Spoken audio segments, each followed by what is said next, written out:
Week 4 is bringing one of the most anticipated matchups of the early NFL season, Chiefs versus Ravens. But what really caught fire this week wasn't just the game. It was what Andy Reid said about the Ravens defense. And let's just say, Ravens fans aren't buying it. Let's rewind for a second. Kansas City is heading into this game at 1 Victoria and 2 derrotas, same record as Baltimore. Both teams are struggling to find rhythm early in the season. Both are dealing with key injuries, and both desperately need this win. But then Andy Reid steps to the mic and says, essentially, Zach is doing a nice job with that defense. Excuse me? Ravens fans lit up social media the moment those comments hit the airwaves. And honestly, you can't blame them. Yes, head coaches are known for hyping up their opponents. It's part of the game. You give respect, especially before a matchup like this. But let's be real. Andy's comments sounded more like sarcasm than praise once you actually put them next to what's happening on the field in Baltimore. This defense? A nice job. Right now, the Ravens are sitting at the bottom of the league in almost every defensive category that matters. They're 32nd in total yards allowed. They're 31st in points allowed. They've given up the second most passing yards in the league. And in terms of pressure, they're barely even touching quarterbacks. Pressure percentage? 30th. Sacks? Just 3 in 3 games. Again, 30th. Blitz rate? 30th. Even when they try to blitz, it's not getting home. Andy Reid said the Ravens play good, sound defense. Well, maybe he's watching old tape from 2019 because the current unit on the field does not resemble anything close to sound. It's been a mess. Missed tackles, blown assignments, soft zone coverages on 3rd and long, and a complete inability to create chaos. Let's look at 3rd down, a make-or-break down in the NFL. The Ravens are ranked 24th in 3rd down defense. Red zone? Even worse, 28th. Teams are scoring touchdowns on nearly 79% of their red zone trips against Baltimore. That's a nightmare stat if you're a defensive coordinator. And all of this puts extra pressure on the offense to win in shootouts, which is not where this team is built to live. And here's the kicker. Zach is a young defensive coordinator. There's potential, no doubt, but potential isn't performance. Right now, the Ravens defense is underachieving in a big way, and no amount of coach speak from Andy Reid is going to change that reality. Now, to make matters worse, Baltimore is coming into this game bruised, battered, and missing key personnel. Let's start with the defensive line. Justin Madabike, arguably their most important interior lineman, is already ruled out for this game with a neck injury. And when John Harbaugh was asked about it, he didn't sound optimistic. He said he was concerned, but wasn't clear to go into detail. And if you know how NFL coaches talk, that's usually code for, this could be serious. But it doesn't stop with Madabike. Travis Jones and Broderick Washington, 2 more starters on that defensive front, also didn't practice. That's the entire starting D-line wiped out in 1 week. The only healthy defensive lineman at the moment, John Jenkins, a veteran, and rookie Ed Nichols, recently elevated from the practice squad. This is a Ravens front that's going to have to hold the line against Patrick Mahomes and Isaiah Pacheco with duct tape and hope. And it's not just the line. Patrick Ricard is still sidelined. Ronnie Stanley didn't practice.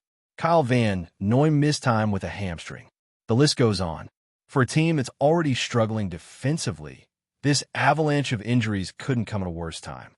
And it puts Zach in a brutal spot. He has to game plan for Mahomes with a patchwork roster. Now let's talk about what the tape is showing, because it backs up what the stats scream.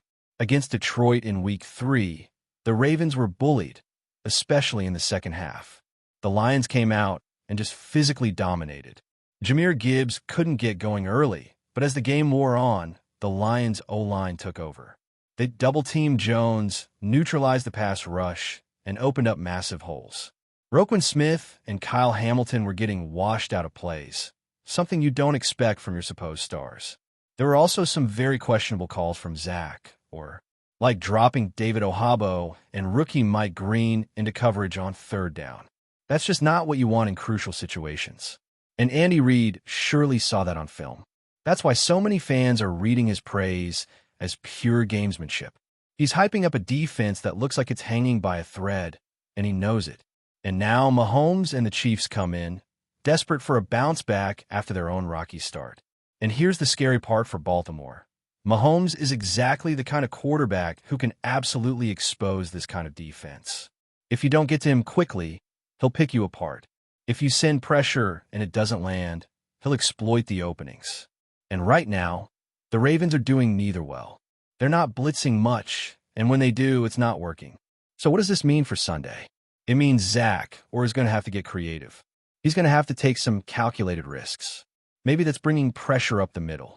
Maybe it's sending Kyle Hamilton or Nate Wiggins off the edge on disguised blitzes. Because if they sit back in zone and just try to bend but not break, Mahomes will eat them alive. And let's not forget, Mahomes has already dominated this matchup historically. Outside of that one wild win for Baltimore in 2021, it's been all Kansas City in this rivalry. And with Baltimore's current defensive state, this one could follow the same script, unless something changes drastically. And that's the harsh truth. This isn't just a bad statistical start. This is a defensive identity crisis. The Ravens were supposed to be built on defense. Tough, disciplined, hard-hitting defense. Right now, they're near the bottom of the league in everything that matters, and they're limping into a matchup with one of the most dangerous quarterbacks in football. Now, if all of that wasn't enough, the injury updates coming out of Baltimore just keep making things worse. When John Harbaugh was asked directly about Justin Madibike's situation, he didn't just dodge the question. He practically waved a red flag. "I'm concerned about it," he said, "but I'm not really in a position to comment on it right now." That's never what you want to hear. When a coach can't or won't elaborate, that usually means the team is still waiting for scary results. And when it's a neck injury, that's a whole different level. We're not just talking about football anymore. We're talking about a player's future, maybe even his career. That kind of uncertainty doesn't just affect your game plan, it affects the locker room. Madibike is a key leader on this team. His absence doesn't just leave a physical hole up front, it messes with the emotional tone of the defense. And when you pair that with the fact that Broderick Washington and Travis Jones didn't practice either, it feels like the Ravens are being set up to walk in an Arrowhead without a functioning defensive front. And look, we know what kind of team Kansas City is. Even with their slow start this season, even with people questioning their offensive rhythm, the formula doesn't change. Mahomes doesn't need a perfect game to torch you. He just needs a few cracks in your defense. And right now, the Ravens' defense isn't just cracked, it's crumbling. We already talked about pressure rate. 32nd in the league.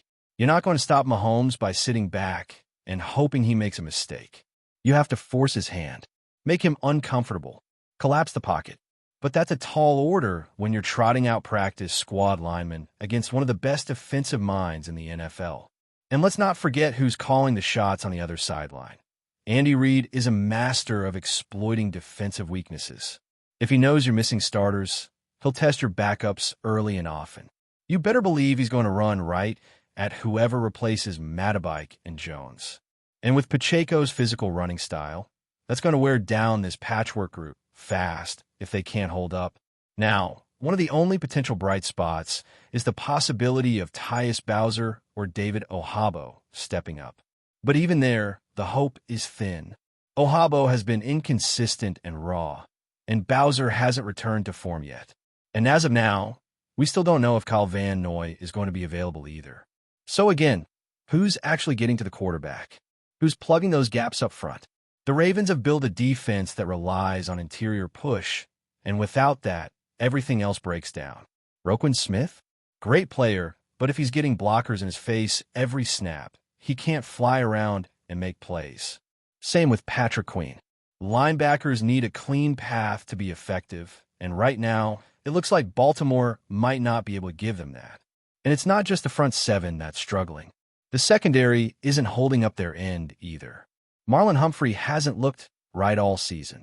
Missed assignments, late breaks on the ball, soft coverage. It's not the Marlon we're used to seeing. Marcus Williams is still battling through injury. And even Kyle Hamilton, who's been the Ravens' best safety, has had his moments where he's looked overwhelmed. That's not a recipe for stopping Mahomes.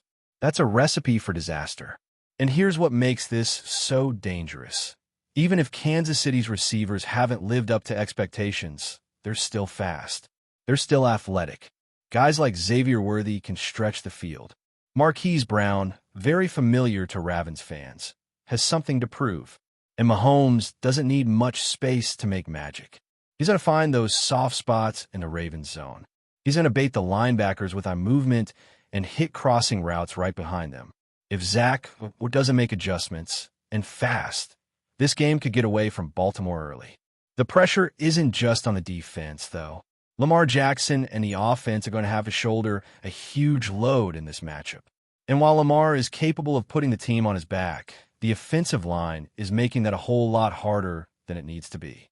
Let's be honest, Lamar looks uncomfortable. You can see in the way he moves in the pocket. He doesn't trust the protection. He's got happy feet. And when your quarterback doesn't trust the guys in front of him, bad things start to happen. Last week against Detroit, the Ravens gave up 7 sacks and 30 pressures. That's 30. That's not just a bad game. That's a catastrophe. Lamar had no time, and when he did have a pocket, he bailed early. It's a vicious cycle. You don't trust the line, so you scramble. You scramble too early, and you miss open receivers. The offense never gets into rhythm, and it snowballs from there. The run game isn't bailing them out either. Derrick Henry, who was brought in to be a force on the ground, has had a tough start. 3 fumbles in 3 games. He's still dangerous, no question, but ball security has become a real issue. And when the Ravens fall behind early, he gets taken out of the game plan. That's what Kansas City is going to try to do: build an early lead, force Baltimore to abandon the run, and make Lamar throw 35 or 40 times behind a shaky offensive line. That's how you beat the Ravens. And here's the irony. Baltimore's game plan is likely the exact opposite. They want to control the clock. Pound the ball with Henry. Use Lamar's legs to extend drives. Keep Mahomes on the sideline. But to do that, you need to convert on 3rd downs, and the Ravens haven't been great at that either. It's been way too many 3-and-outs, way too many drives stalling just outside of field goal range. And speaking of field goals, Justin Tucker isn't out there anymore. Tyler Loop has been solid filling in, but it's still a drop-off. Tucker was a weapon in close games. Loop just hasn't been tested in the same way. If this game comes down to a kick, Ravens fans are going to be holding their breath. So when you step back and look at the full picture, this game is more than just a battle between 2 1-2 teams. It's a test of identity for both. The Chiefs are trying to prove they're still elite despite a rocky start. The Ravens? They're trying to survive a defensive collapse, weather an injury storm, and somehow steal a win against a team they've rarely beaten. Before we dive in, don't forget to hit that subscribe button and give this video a thumbs up. Your support keeps us bringing you the latest news on the Baltimore Ravens. And hey, drop your take in the comments below. We want to hear from the flock.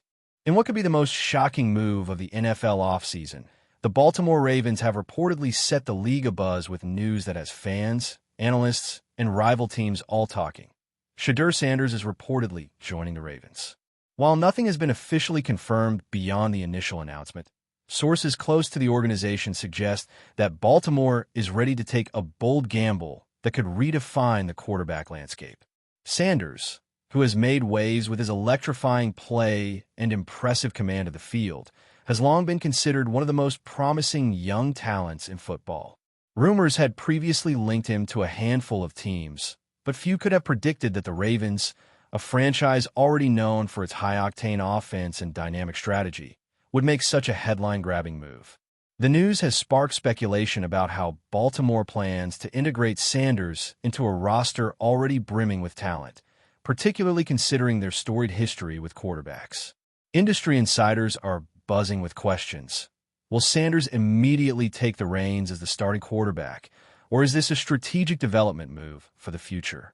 Some analysts suggest that the Ravens front office is betting big on his potential, envisioning a new era where Sanders' skill set could reshape their offensive identity. Meanwhile, fans are already inundating social media with reactions ranging from sheer excitement to cautious optimism, debating whether this could be the franchise-defining acquisition the Ravens have been seeking. As whispers of contract details and potential trade scenarios circulate, one thing is clear. The NFL is watching Baltimore like never before. The Ravens' bold announcement could trigger a domino effect across the league, forcing other teams to reconsider their quarterback strategies and offseason priorities. For now, the focus is squarely on SHEDEUR Sanders and how his arrival in Baltimore might signal the start of an entirely new chapter in NFL history. That's it for this update. If you enjoyed the video and want to stay in the loop with exclusive news on our Baltimore Ravens, make sure to subscribe and hit that like button. We'd love to hear what the flock thinks. Drop your thoughts in the comments. See you in the next one.